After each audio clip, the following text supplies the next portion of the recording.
Have you ever wondered why some people effortlessly connect with others while you struggle to make lasting impressions? Imagine walking into a room and becoming the person everyone wants to talk to, not through manipulation, but through genuine connection. Dale Carnegie's Voyage, How to Win Friends and Influence People has sold over 30 million copies worldwide by teaching one revolutionary idea: focus on others instead of yourself. These principles transform awkward interactions into meaningful connections. Published in 1936, Carnegie's work wasn't just another self-help book. It was a psychology-based system that shifted focus from what we want to say to what others need to hear. In our hyper-connected yet isolated world, these skills are more valuable than ever. Carnegie's approach centers on three core concepts: genuine interest in others, sincere appreciation, and the art of influence without manipulation. These principles form a cohesive system for authentic connection rather than isolated techniques. The cornerstone of Carnegie's philosophy challenges conventional wisdom about making good impressions. Instead of trying to appear interesting, focus on being interested in others. As Carnegie famously wrote, "Horace, you can make more friends in 2 months by becoming interested in other people than you can in 2 years by trying to get other people interested in you." This principle transforms everyday interactions. At networking events, ask about others' passions instead of delivering your elevator pitch. In meetings, invite others' thoughts before sharing yours. With customers, understand their situation before offering solutions. The key is authentic curiosity. People can sense when your interest is genuine versus when you're simply going through the motions. Practice active listening by asking thoughtful follow-up questions that show you're truly engaged. Carnegie's second principle might be the simplest, yet most powerful. A person's name is to that person the sweetest and most important sound in any language. Yet, when we hear our name, our brain actually releases dopamine, creating positive associations. Most people forget names within seconds of hearing them because they're focused on what to say next, rather than listening. Master these techniques. Repeat their name 3 times in conversation, create mental associations, and write names down with context. Advanced applications include using names in email subject lines, acknowledging audience members by name during presentations, and using names when agreeing with someone in group settings. These small gestures make people feel seen and valued. Carnegie's conversation model follows a simple structure. Open with genuine interest, use the person's name, ask open-ended questions, listen actively without interrupting, and acknowledge their feelings and perspectives before sharing yours. Carnegie understood that most people are starving for someone to truly listen to them. His insight that talk to someone about themselves and they'll listen for hours reveals a profound truth about human psychology. Active listening isn't just hearing words. It's creating space for others to feel understood. This means giving full presence, using reflective responses like, "What I'm hearing is plage," asking clarifying questions, and validating emotions. In professional settings, active listening transforms relationships. In management, schedule one-on-ones focused on employee concerns. During negotiations, listen for underlying needs, not just stated positions.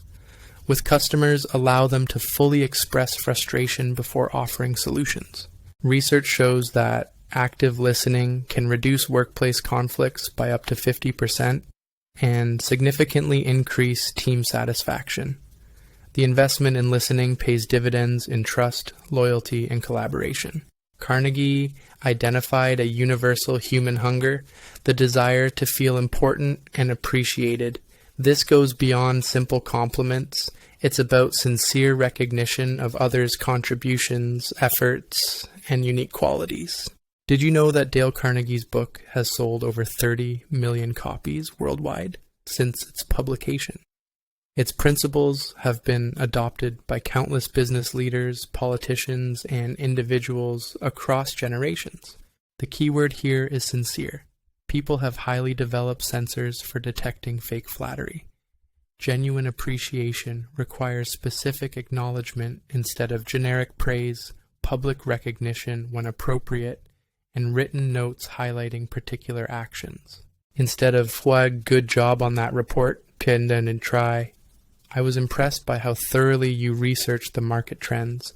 That data made our presentation much more compelling and helped us win the client. A manager who implemented Plage Appreciation Fridays Pasas, where team members shared specific examples of colleagues going above and beyond, saw team engagement scores increase by 35% within 6 months, while voluntary turnover dropped significantly. Perhaps Carnegie's most challenging principle is avoiding criticism, condemnation, and complaints. As he observed, "Plage, any fool can criticize, condemn, and complain, and most fools do." Criticism puts people on the defensive, shutting down productive dialogue. This doesn't mean avoiding difficult conversations. Instead, it's about reframing challenges through empathy, focusing on behavior rather than character, using collaborative language, offering support, and expressing confidence in the other person's abilities. Transform your language with these substitutions. Instead of "Flush, you're always late to meetings, try." "I've noticed punctuality has been challenging lately. What's making it difficult to arrive on time?" Test. This approach reduces defensive responses and builds trust. The professional benefits are substantial. Reduced defensive responses in difficult conversations, increased employee engagement and willingness to accept feedback, and improved problem-solving outcomes through collaborative approaches. Carnegie discovered that starting conversations with points of agreement creates a foundation for productive dialogue, even when significant disagreements exist. This agreement bridge strategy establishes rapport before introducing challenging topics. The agreement bridge process follows 5 steps: identify shared values, acknowledge valid points, express appreciation for their perspective, introduce your viewpoint gently, and continue seeking common ground throughout the conversation. When a team disagrees on project direction, try, "I think we all agree that delivering quality results on time is our priority. You've raised important concerns about resources that we need to address. Let me share how we might meet both our quality standards and timeline constraints." This approach transforms adversarial situations into collaborative problem-solving opportunities. In negotiations, start with shared objectives before discussing terms. During conflicts, acknowledge what the other party is doing well before addressing problems. One of Carnegie's most sophisticated insights involves allowing others to maintain their dignity when they're wrong. The instinct to prove someone wrong publicly might feel satisfying, but it creates lasting resentment and damages relationships. Carnegie wisely noted, "The only way to get the best of an argument is to avoid it." This counterintuitive insight has transformed countless relationships, from adversarial to collaborative.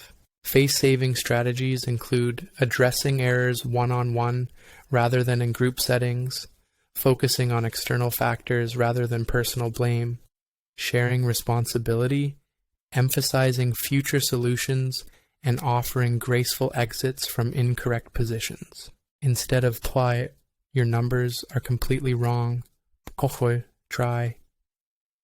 The data we received initially led us all in a different direction.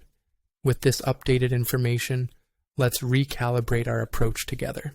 People remember how you made them feel more than the specific content of disagreements. By preserving dignity, you build loyalty, trust, and willingness to collaborate in future situations, often leading to better outcomes than winning arguments. Some critics misinterpret Carnegie's approach as manipulation for selfish gain. However, his principles actually emphasize sincere appreciation and genuine empathy to build authentic relationships, not manipulative tactics. Others believe avoiding arguments means never expressing disagreement. In reality, Carnegie encourages respectful dialogue and avoiding confrontational disputes, not suppressing honest opinions. A third misconception is that always agreeing with others makes you more influential. The book actually advises respecting opinions while being honest. Effective influence requires authenticity, not blind agreement. Carnegie's principles were revolutionary in 1936 and remain powerful today. In our digital age, we can interpret them as fundamentally about human connection in any medium. The core need for recognition, understanding, and respect hasn't changed. To translate these principles to today's world, apply them across all communication channels.